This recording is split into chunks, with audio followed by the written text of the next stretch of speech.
It will, to the extent that government itself is ready to be politically strong enough to support that kind of. You don't. It must be sustainable. It's something you must do over a long period. You must make sure that there's no policy somersault. Once you start, you must see it to the end.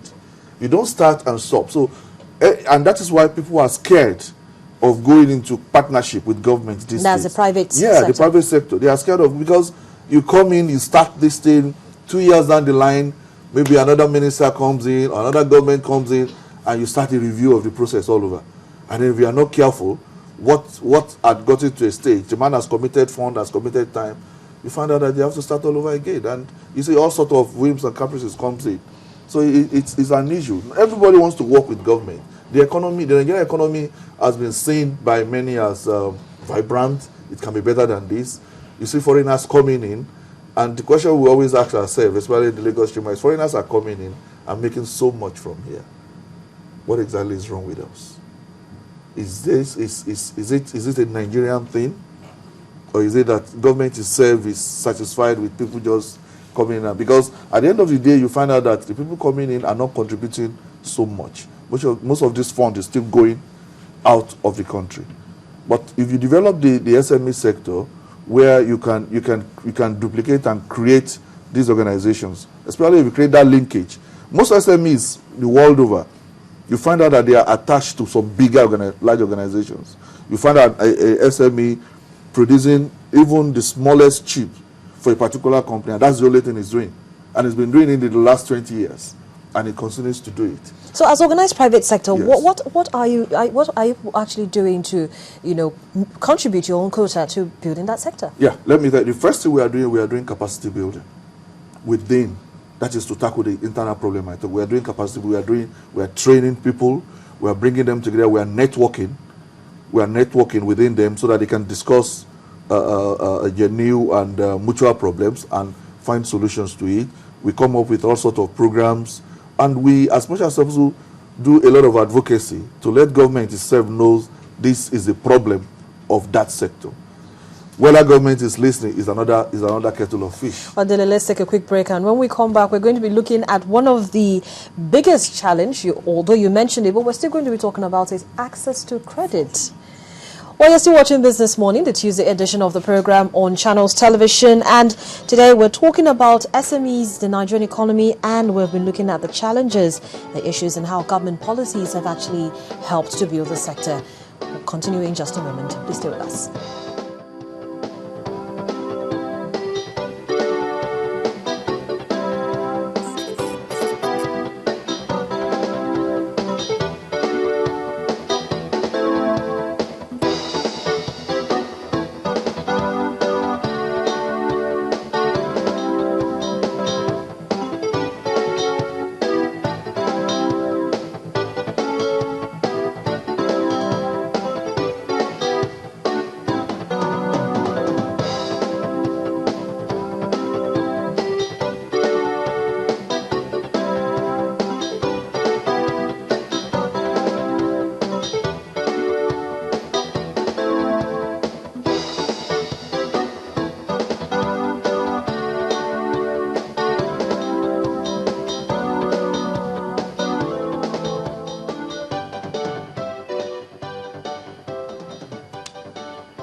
Welcome back. You're still watching Business Morning on Channels Television, and we've been looking at SMEs and the Nigerian economy and the challenges they face, as well as issues and how government policies have helped to build this sector. And I've been talking to the Trade Promotion and Membership, the Director of Trade Promotion and Membership of the Lagos Chamber of Commerce and Industry, Dele.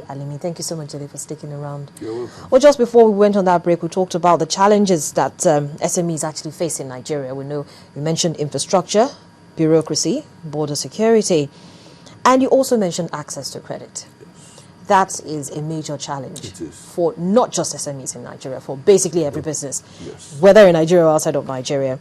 Now, we know that they access funds at a high rate. Is there any way that it can be made easier for them?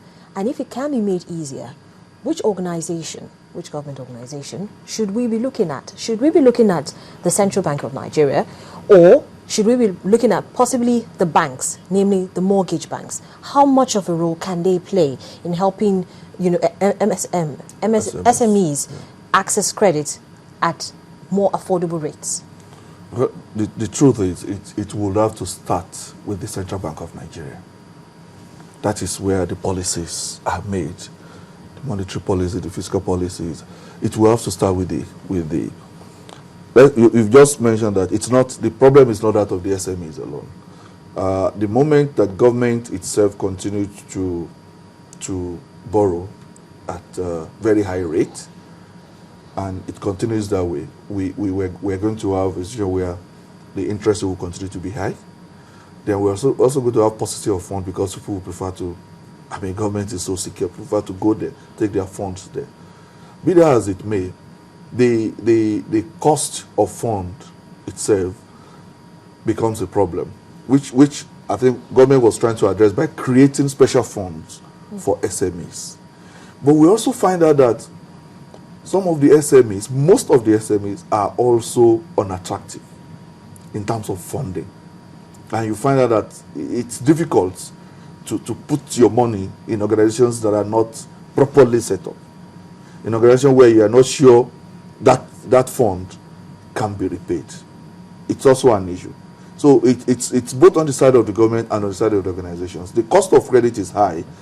And of course, when you also look at the cost of managing credit, especially for commercial banks and merchant banks, what have you, the same bureaucratic process, the same administrative process you put in lending somebody ₦1 billion. It's the same you put in to lend somebody 100 million naira. Now, where does the microfinance bank come in all of this? Because that was why they were even set up in the first place, to assist small businesses. When you look at the kind of funds the microfinance banks have today, you find out that they can only support micro industries because of the kind of the source fund at a very high rate. And that is why their rate of interest, it's sometimes even higher than the commercial banks, which is an abnormality. That's one. Two, they are more concerned with short-term funding. You give a loan of 500,000 for 6 months, you put in a 25% interest. That is not what an SME needs for development. Am I making sense? So, and when you look at the way they source their funds, it's like they get it from here and there, and they get it at a very high rate. So they have to. It's trading, pure trading. That's what it is. So they are not actually addressing the problem of SMEs. SME needs cheap funds.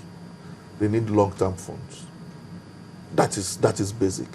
Well, you mentioned that most of these SMEs do not get the funds because their businesses are not attractive. It is, to be candid, it is not. I have worked in the banking sector before. So how would they make their businesses attractive to the extent that somebody will want to invest in them? Because it's SMEs, and it's not supposed to be something grand. Yes. I mean, it's just like your everyday, for instance, I want to buy shoelaces, and like 10 companies are making shoelaces. Then, for instance, one person doesn't have a probably attractive premises, or the equipment is obsolete. Yeah, when I said attractive, I actually not bothered about the premises. So it's actually the books. The books, the management style, the way the company is managed and everything. Most of them, don't forget that most of them are one-man business thing.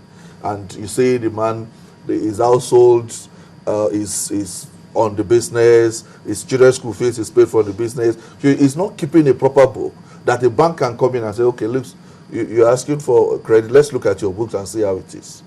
But what we can do is we must help these organizations to help themselves. Banks must build SME departments that would actually not. The first, you don't start from credit. You start from building. Most banks actually have SME desks. But who are manning them? What is the capacity of those manning those desks? Young people who have actually never been in industries. They don't know what it takes to even manage a company, because before you can get a loan from the bank, no matter how small or how big you are, they will expect you to have a well-structured business plan. A business plan that will tell them what you want to do, what you want to achieve over years. Most SMEs cannot come up with this. Most SMEs just have one big manager with some very low caliber staff who are working and producing and